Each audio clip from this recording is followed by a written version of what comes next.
നമസ്കാരം, ജന്മഭൂമിയിലേക്ക് സ്വാഗതം. വാർത്തകൾ ചുരുക്കത്തിൽ. 2 ഘട്ടങ്ങളിലായി നടന്ന തദ്ദേശ സ്വയംഭരണ സ്ഥാപനങ്ങളിലേക്കുള്ള തെരഞ്ഞെടുപ്പിന്റെ ജനവിധി ഇന്നറിയാം. പൂർണ്ണഫലം ഉച്ചയോടെ ലഭ്യമാകും. സംസ്ഥാനത്താകെ 244 വോട്ടെണ്ണൽ കേന്ദ്രങ്ങളാണ് സജ്ജീകരിച്ചിട്ടുള്ളത്. നടിയെ ആക്രമിച്ച കേസിന്റെ വിധിപ്പകർപ്പ് പുറത്ത്. ആകെ 1709 പേജുകളുള്ള വിധിപ്പകർപ്പാണ് പുറത്തു വന്നത്. ആകാശം ഇടിഞ്ഞു വീണാലും നീതി നടപ്പാക്കണമെന്ന നിലപാട് സ്വീകരിച്ചുവെന്ന് കോടതി പറയുന്നു. 8ാം പ്രതിയായ ദിലീപിനെതിരെ ഗൂഢാലോചന തെളിഞ്ഞില്ല. 1ാം പ്രതി പൾസർ സുനിയും ദിലീപും തമ്മിൽ ഗൂഢാലോചന നടത്തിയതിന് തെളിവില്ല. ദിലീപ് പണം നൽകിയതിനും തെളിവില്ലെന്ന് വിധിപ്പകർപ്പിൽ പറയുന്നു. ഡിജിറ്റൽ രേഖകൾ മായ്ച്ചതിനും ദിലീപിനെതിരെ തെളിവില്ല. വിധിപ്പകർപ്പിൽ അന്വേഷണ സംഘത്തിന്റെ വീഴ്ചകളും എണ്ണി പറയുന്നുണ്ട്. സന്നിധാനത്തെത്തുന്ന എല്ലാ ഭക്തർക്കും സുഗമമായ ദർശനത്തിന് എല്ലാവിധ സൗകര്യങ്ങളും ഏർപ്പെടുത്തിയിട്ടുണ്ടെന്ന് DGP റവാഡ ചന്ദ്രശേഖർ. കുടുംബത്തോടൊപ്പം സന്നിധാനത്ത് ദർശനത്തിനെത്തിയ അദ്ദേഹം മാധ്യമങ്ങളോട് സംസാരിക്കുകയായിരുന്നു. പുതുവർഷത്തെ വരവേൽക്കാൻ ഫോർട്ട് കൊച്ചിയിൽ സംഘടിപ്പിക്കുന്ന കാർണിവലിന് ഞായറാഴ്ച തുടക്കമാകും. രാജ്യത്തിനായി വീരമൃത്യു വരിച്ചവരെ സ്മരിക്കുന്നതിനായി ഫോർട്ട് കൊച്ചി സെന്റ് ഫ്രാൻസിസ് പള്ളിയങ്കണത്തിലെ യുദ്ധ സ്മാരകത്തിൽ രാവിലെ സംഘടിപ്പിക്കുന്ന ചടങ്ങുകളോടെ ആഘോഷ പരിപാടികൾക്ക് തുടക്കമാകും. രാഹുൽ ഗാന്ധിയുടെ അധ്യക്ഷതയിൽ ഇന്നലെ നടന്ന കോൺഗ്രസ് ലോക്സഭാ MP-മാരുടെ യോഗത്തിൽ നിന്ന് വിട്ടുനിന്ന് തിരുവനന്തപുരം MP ശശി തരൂർ. പ്രഭ കൈത്താൻ ഫൗണ്ടേഷൻ സംഘടിപ്പിച്ച പരിപാടിയിൽ പങ്കെടുക്കാൻ ശശി തരൂർ വ്യാഴാഴ്ച കൊൽക്കത്തയിലായിരുന്നു. ഇന്നലെ ഡൽഹിയിൽ യോഗത്തിനെത്താൻ കഴിയില്ലെന്ന് തരൂർ അറിയിച്ചെന്ന് പാർട്ടി വൃത്തങ്ങൾ പറഞ്ഞു. സഹോദരിയെ കളിയാക്കിയ യുവാവിനെ അയൽവാസി കുത്തിക്കൊന്നു. തൃശൂർ പറപ്പൂക്കരയിലാണ് സംഭവം. പറപ്പൂക്കര സ്വദേശി അഖിലാണ് മരിച്ചത്. 28 വയസ്സായിരുന്നു. അയൽവാസി രോഹിത്താണ് അഖിലിനെ കുത്തിയത്. ഒളിവിൽ പോയ രോഹിത്തിനെ പിടികൂടാൻ അന്വേഷണം ഊർജിതമാക്കിയിരിക്കുകയാണ് പോലീസ്. മുഖ്യമന്ത്രിയുടെ മുൻ പ്രിൻസിപ്പൽ സെക്രട്ടറി M ശിവശങ്കരൻ വർഷങ്ങൾക്ക് ശേഷം സർക്കാർ വേദിയിൽ. IT വകുപ്പിന് കീഴിലെ കേരള സ്റ്റാർട്ടപ്പ് മിഷൻ സംഘടിപ്പിച്ച ഹഡൽ ഗ്ലോബൽ ആഗോള സ്റ്റാർട്ടപ്പ് സമ്മേളനത്തിലാണ് ശിവശങ്കർ പങ്കെടുത്തത്.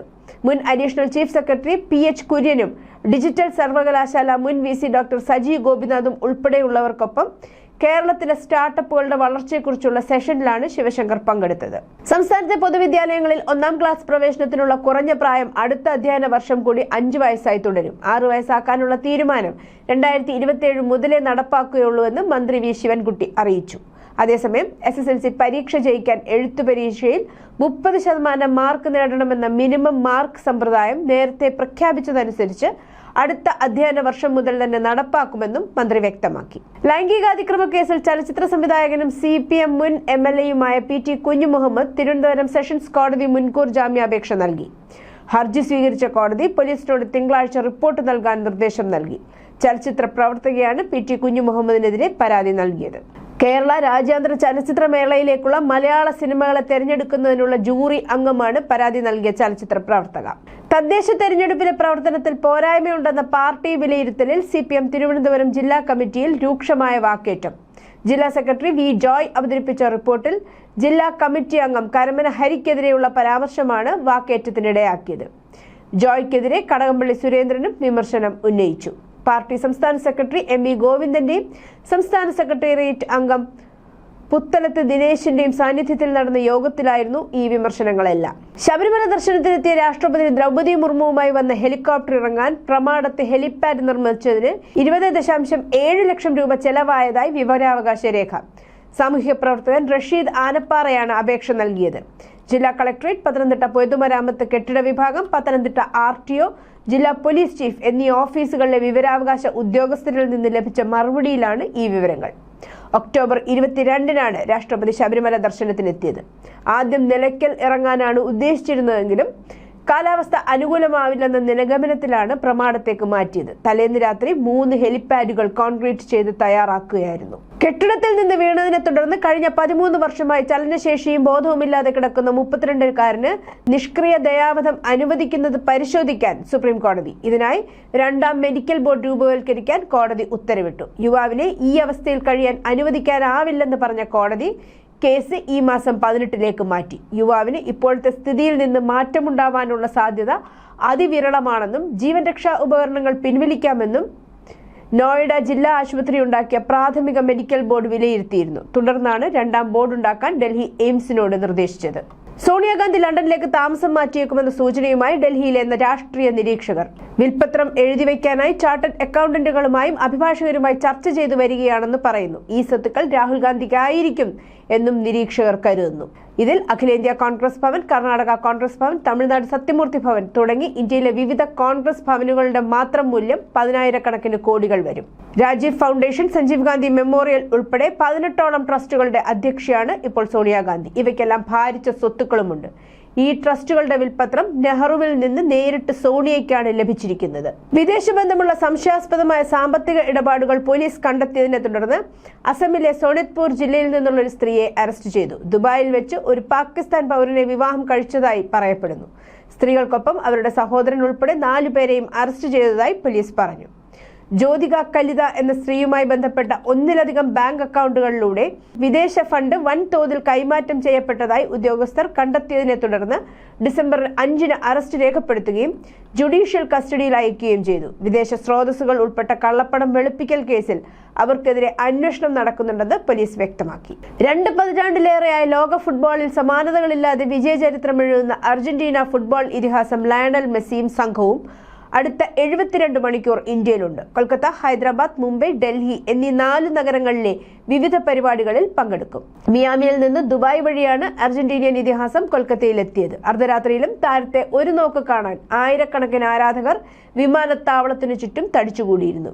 Got, greatest of all time India tour 2025 എന്നു പേരിട്ട ഇപ്പോഴത്തെ സന്ദർശനം സ്പോർട്സ് പ്രൊമോട്ടറും ബിസിനസ് കൺസൾട്ടന്റുമായ ശതാദ്രു ദത്തയുടെ നേതൃത്വത്തിലാണ് നടക്കുന്നത്.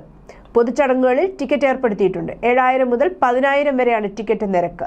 വിവിധ പരിപാടികളിൽ ബോളിവുഡ് താരം ഷാറുഖ് ഖാൻ, ഇന്ത്യയുടെ മുൻ ക്രിക്കറ്റ് ക്യാപ്റ്റൻ സൗരഭ് ഗാംഗുലി, ജാക്കി ഷറഫ്, ജോൺ എബ്രഹാം തുടങ്ങിയവർ പങ്കെടുക്കുമെന്നും ശതാദ്രു ദത്ത പറഞ്ഞു. 10 വർഷത്തിനു ശേഷം മുസ്ലിങ്ങളും BJPക്കും മോദിക്കും വോട്ട് ചെയ്യാൻ തുടങ്ങുമെന്ന് അസം മുഖ്യമന്ത്രി ഹിമന്ത ബിശ്വ ശർമ്മ ദേശീയ മാധ്യമം സംഘടിപ്പിച്ച ഒരു പ്രത്യേക പരിപാടിയിൽ സംസാരിക്കുകയായിരുന്നു അദ്ദേഹം.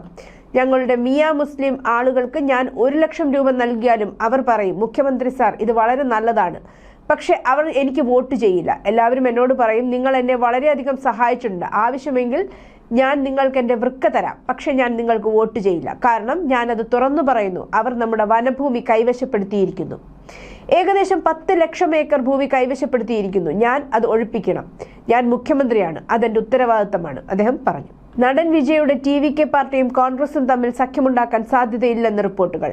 തന്നെ മുഖ്യമന്ത്രിയായി അംഗീകരിക്കുന്നവരുമായി മാത്രമേ കൂട്ടുകൂടൂ എന്ന നിലപാടിലാണ് വിജയ്. DMKയുടെ സഖ്യകക്ഷിയാണ് തമിഴ്നാട്ടിൽ കോൺഗ്രസ്. സ്റ്റാലിൻ തന്നെയാണ് ഈ മുന്നണിയുടെ മുഖ്യമന്ത്രി സ്ഥാനാർത്ഥി. അങ്ങനെയിരിക്കെ വിജയിനെ മുഖ്യമന്ത്രിയാക്കി കോൺഗ്രസിന് കാണാൻ സാധിക്കില്ല. ഇതാണ് കോൺഗ്രസും TVKയും തമ്മിലുള്ള സഖ്യം അസാധ്യമാക്കുന്നത്. വിമാന ടിക്കറ്റ് നിരക്കുകൾക്ക് വർഷം മുഴുവൻ പരിധി ഏർപ്പെടുത്താനാവില്ലെന്ന് വ്യോമയാന മന്ത്രി K. റാം മോഹൻ നായിഡു വെള്ളിയാഴ്ച ലോക്സഭയിലാണ് വ്യോമയാന മന്ത്രി ഇക്കാര്യം വിശദമാക്കിയത്. വിവിധ സീസൺ അനുസരിച്ച് ടിക്കറ്റ് നിരക്കിൽ ഏറ്റക്കുറച്ചിലുകളുണ്ട്. ഇതിനായി വർഷം മുഴുവൻ നിരക്കിന് പരിധി ഏർപ്പെടുത്താൻ ആവില്ലെന്നാണ് മന്ത്രി വിശദമാക്കുന്നത്. നിരക്കിലെ മാറ്റം സീസണുകളെ അടിസ്ഥാനമാക്കിയാണെന്നും മന്ത്രി കൂട്ടിച്ചേർത്തു. വ്യോമയാന മേഖല വികസിതമാക്കാൻ വേണ്ടിയാണ് നിരക്കിൽ നിയന്ത്രണം കൊണ്ടുവരാത്തത്. നിയന്ത്രണങ്ങളില്ലാത്ത രാജ്യങ്ങളിൽ വ്യോമയാന മേഖല മുന്നിട്ട് നിൽക്കുന്നുവെന്നും കേന്ദ്രമന്ത്രി വിശദമാക്കി. 1947 വിഭജനത്തിന് ശേഷം ആദ്യമായി ഗീതയും മഹാഭാരതവും സംസ്കൃതത്തിൽ പഠിപ്പിക്കുന്നതിനായി ഒരു പാകിസ്ഥാൻ സർവകലാശാല ഒരു കോഴ്സ് ആരംഭിച്ചു. Lahore university of management science LUMS സംസ്കൃതത്തിൽ 4 ക്രെഡിറ്റ് കോഴ്സുകൾ ആരംഭിച്ചു. പഞ്ചാബ് യൂണിവേഴ്സിറ്റി ലൈബ്രറിയിൽ ഏറ്റവും സമ്പന്നമായതും എന്നാൽ അവഗണിക്കപ്പെട്ടതുമായ സംസ്കൃത ആർക്കൈവുകളിലൊന്നാണ് പാകിസ്ഥാനിലുള്ളതെന്ന് Gurmani centre director doctor Ali Usman Qasmi പറഞ്ഞു. റഷ്യൻ പ്രസിഡന്റ് വ്ളാഡിമിർ പുടിനുമായി കൂടിക്കാഴ്ച നടത്താൻ 40 മിനിറ്റ് പാകിസ്ഥാൻ പ്രധാനമന്ത്രി ഷഹബാസ് ഷെറീഫിന് കാത്തിരിക്കേണ്ടി വന്നു. ക്ഷമകെട്ടപ്പോൾ മറ്റൊരു മീറ്റിംഗിലായിരുന്ന പുടിന്റെ മുറിയിലേക്ക് ഇടിച്ചു കയറി. ഒന്നിരിക്കാൻ പോലും ക്ഷണം കിട്ടാതെ 10 മിനിറ്റ് അവിടെ നിന്നിട്ട് ഷെറീഫ് സ്ഥലം കാലിയാക്കി. ഈ സംഭവങ്ങളുടെ വീഡിയോ ലോകമാകെ പ്രചരിച്ചു, അതും റഷ്യൻ TV ചാനലായ RT വഴി. പിന്നാലെ സമൂഹ മാധ്യമങ്ങളിൽ കടുത്ത പരിഹാസമുയർന്നു. പുടിൻ പിച്ചക്കാർക്ക് വേണ്ടി സമയം ചെലവഴിക്കാറില്ലെന്നതായിരുന്നു ഒരു കമന്റ്. പാകിസ്ഥാൻ സൈന്യത്തിന്റെ പിന്തുണയോടുകൂടി പ്രവർത്തിക്കുന്ന കുപ്രസിദ്ധ ഭീകര സംഘടനയായ ലഷ്കർ-ഇ-തോയ്ബ ഇനി താലിബാനെതിരെ പോരാടും. പാകിസ്ഥാൻ സൈന്യത്തെ പിന്തുണച്ച് താലിബാനെതിരെ പോരാടാൻ ലഷ്കറിന്റെ ഒരു മുതിർന്ന നേതാവ് സന്നദ്ധത അറിയിച്ചിട്ടുണ്ട്. പാകിസ്ഥാനെതിരായ ആക്രമണങ്ങളെക്കുറിച്ച് ലഷ്കർ ഭീകരൻ താലിബാന് കർശന മുന്നറിയിപ്പും നൽകി. ഇത് മാത്രമല്ല, പാകിസ്ഥാന്റെ പുതിയ പ്രതിരോധ സേനാ മേധാവി ജനറൽ അസിം മുനീറിനെ ഭീകരൻ പരസ്യമായി പിന്തുണച്ചിട്ടുമുണ്ട്. പാകിസ്ഥാൻ സൈന്യത്തെയും അതിന്റെ തലവൻ അസിം മുനീറിനെയും ലഷ്കർ-ഇ-തോയ്ബ പരസ്യമായി പിന്തുണച്ച വളരെ അപൂർവ സന്ദർഭമാണിത്. കൂടാതെ പാകിസ്ഥാൻ മണ്ണിൽ നിന്ന് ഇന്ത്യയിൽ അക്രമം വ്യാപിപ്പിക്കാനുള്ള തന്ത്രങ്ങൾ വീണ്ടും മെനയുന്നതായി റിപ്പോർട്ടുകൾ സൂചിപ്പിക്കുന്നു. ഹാഫിസ് സയ്യിദിന്റെ അടുത്തയാളായി കണക്കാക്കപ്പെടുന്ന ലഷ്കർ-ഇ-തോയ്ബ ഭീകരൻ അബ്ദുൾ റൌഫ് ഇന്ത്യക്കെതിരെ പരസ്യമായി വിഷം വമിപ്പിച്ചു. കാശ്മീരിൽ മുമ്പത്തേക്കാൾ കൂടുതൽ ഭീകരത വ്യാപിപ്പിക്കുന്നതിനെക്കുറിച്ച് റൌഫ് ഒരു പരിപാടിയിൽ സംസാരിക്കുകയും ഇന്ത്യയുടെ മറ്റു ഭാഗങ്ങളിൽ അക്രമം പ്രോത്സാഹിപ്പിക്കാനുള്ള തന്റെ ഉദ്ദേശം പ്രകടിപ്പിക്കുകയും ചെയ്തു. റൌഫിന്റെ പ്രസംഗത്തിന്റെ വീഡിയോ ഇതിനോടകം തന്നെ പുറത്തു വന്നിട്ടുണ്ട്.